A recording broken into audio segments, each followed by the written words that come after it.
ஆன்மீக அன்பர்கள் அனைவருக்கும் எனது பணிவான வணக்கம். நம்ம இன்னைக்கு இந்த தொகுப்புல என்ன பார்க்க போறோம்னா, இந்த நவராத்திரி கொலு 9 நாள் நம்ம கொண்டாடுறது ஏன் கொண்டாடுறோம், இதோட தல வரலாறு என்ன, இது எப்படி உருவானது, இதற்கு காரணம் யாரு, இதை கொண்டாடுறதுக்கு நம் என்ன தவம் செஞ்சிருக்கணும், இப்படின்று பல விஷயங்கள் இந்த தொகுப்புல இருக்கு. எல்லாரும் மறக்காம நம்மளோட சேனலை சப்ஸ்கிரைப் பண்ணி லைக் பண்ணி ஷேர் பண்ணி பாருங்க. முழுக்க முழுக்க இது ஆன்மீக சம்பந்தப்பட்ட ஒரு சேனல். ஆன்மீகத்தில் நாட்டம் உள்ளவங்க நம்மளோட தொகுப்பை பாருங்க. உங்களுக்கு இதுல பிடிச்சிருக்கிறத கமெண்ட் பண்ணுங்க. நல்ல விஷயங்களை 4 பேருக்கு அனுப்பி எல்லாருக்கும் இந்த விஷயத்தை தெரியாததை தெரியப்படுத்துங்க. வாங்க நம்ம இந்த தொகுப்பு வீடியோக்குள்ள போகலாம். அதாவது வர முனின்னு ஒரு பெரிய முனி ஒருத்தர் இருந்திருக்காரு. அந்த வர முனி இந்த பிரபஞ்சத்துல என்னைய மிஞ்சினவன் யாருமே இல்லை, எனக்கு நிகர் யாருமே இல்லை அப்படின்னு சொல்லி ரொம்ப ஆணவத்துல அவர் இருந்திருக்காரு. யாரையும் அவர் மதிக்கிறதே இல்லை. அப்படி இருக்கும் பட்சத்துல ஒரு சமயம் நம்ம அகத்திய முனிவர் இவர் ஆசிரமம் வழியாக வந்திருக்காரு.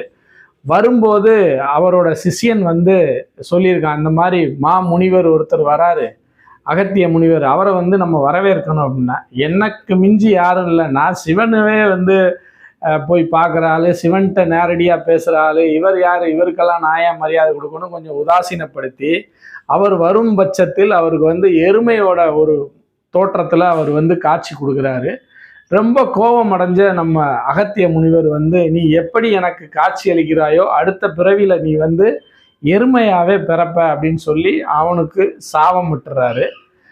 சாபம் விட்டுட்டு முனிவர் போயிடுறாரு. அடுத்த ஜென்மத்தில் அந்த ரஃபன் அப்படின்ற ஒரு அரக்கனாக அவன் பிறக்கிறான்.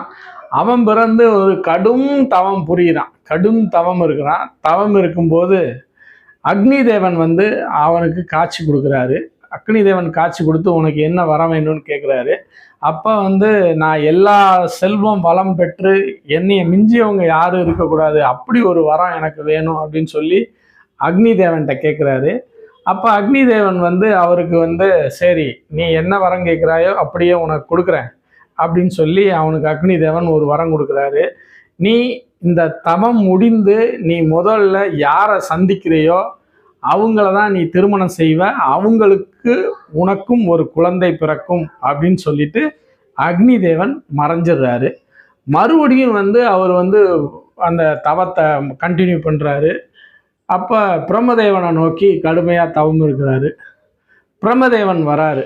பிரம்மதேவன் உன்னோட தவ வலிமையை கண்டு நான் ரொம்ப பெருமைப்படுறேன், உனக்கு என்ன வர வேணும்னு சொல்லி இந்த ரஃபன்கிட்ட கேட்குறாரு.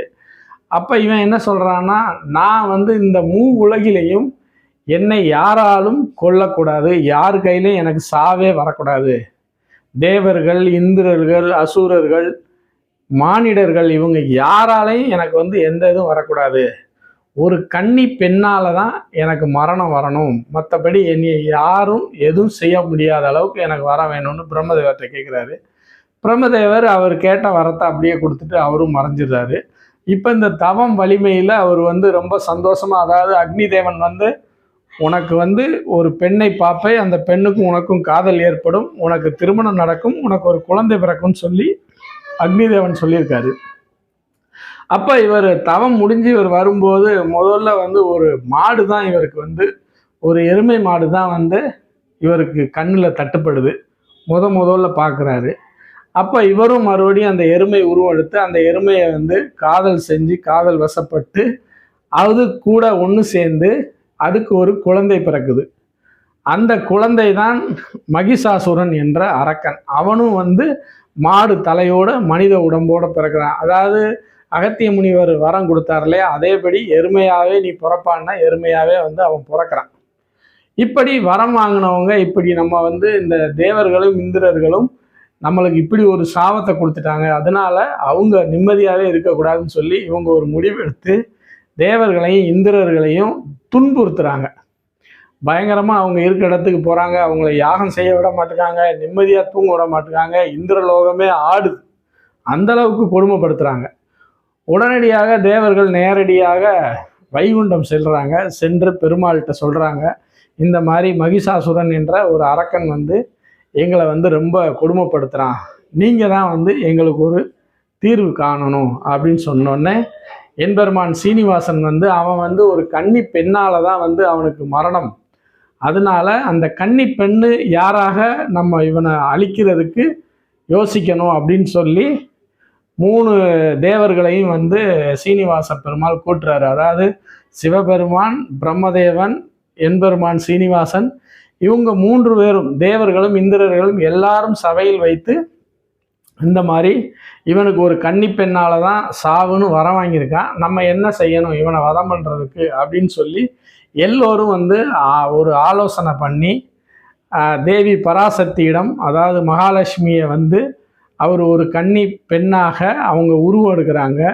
அவங்க உருவம் எடுத்து இவனை வந்து அழிக்கிறதுக்காக 3 சக்திகளும் திரள்று, அதாவது துர்க்கை, சரஸ்வதி, மகாலட்சுமி, இவங்க 3 பேரும் உருவெடுத்து மகா சக்தியாக அவங்க உருவெடுக்கிறாங்க. அதாவது ஒவ்வொரு தெய்வங்களும் ஒன்று கொடுக்குது. அதாவது சிவபெருமான் வந்து சூலம் கொடுக்குறாரு, அவர் வந்து விஷ்ணு வந்து சக்கரத்தை கொடுக்குறாரு, பிரம்மதேவன் வந்து வில்லு அம்பு போன்றதை கொடுக்குறாங்க. இவங்க 30 தேவிகளும் மகா சக்தி எடுத்துட்டு அந்த போருக்கு போகிறாங்க. போருக்கு போய் போர் வந்து தேவர்களோட சண்டையிடுறாங்க. தேவர்கள், இந்திரர்கள் எல்லோரும் சண்டையிடுகிறார்கள். தேவி 30 தேவிகளும் அந்த போரில் கலந்துக்கிறாங்க. எல்லாராலையும் ஒன்றும் செய்ய முடியலை. அசுரர்கள் அவங்கள தாக்கிக்கிட்டே வராங்க. இந்த 9 நாள் வந்து போர் முடிவுக்கு வந்துருச்சு. எல்லாருமே இறந்துட்டாங்க.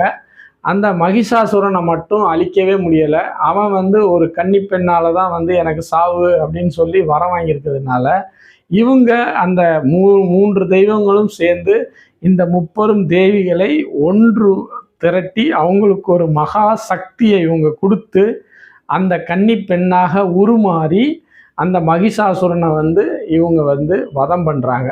மகிஷாசுர வர்தினியாக அந்த 30 தேவி அசுர பலத்தோட அந்த அரக்கனை அழிக்கிறாங்க. அந்த அரக்கன் அழிந்து கொண்டாடி தேவர்களும் இந்திரர்களும் மிக சந்தோஷப்படுறாங்க. நம்மளை வந்து துன்புறுத்தின அந்த அரக்க குலமே அழிஞ்சு போச்சு, இனிமேல் நம்ம தேவலோகத்தில் இந்திரலோகத்துலேயும் நம்ம எல்லாருமே ரொம்ப நல்லபடியாக வாழலாம் அப்படின்னு சொல்லி இது பண்ணுறாங்க.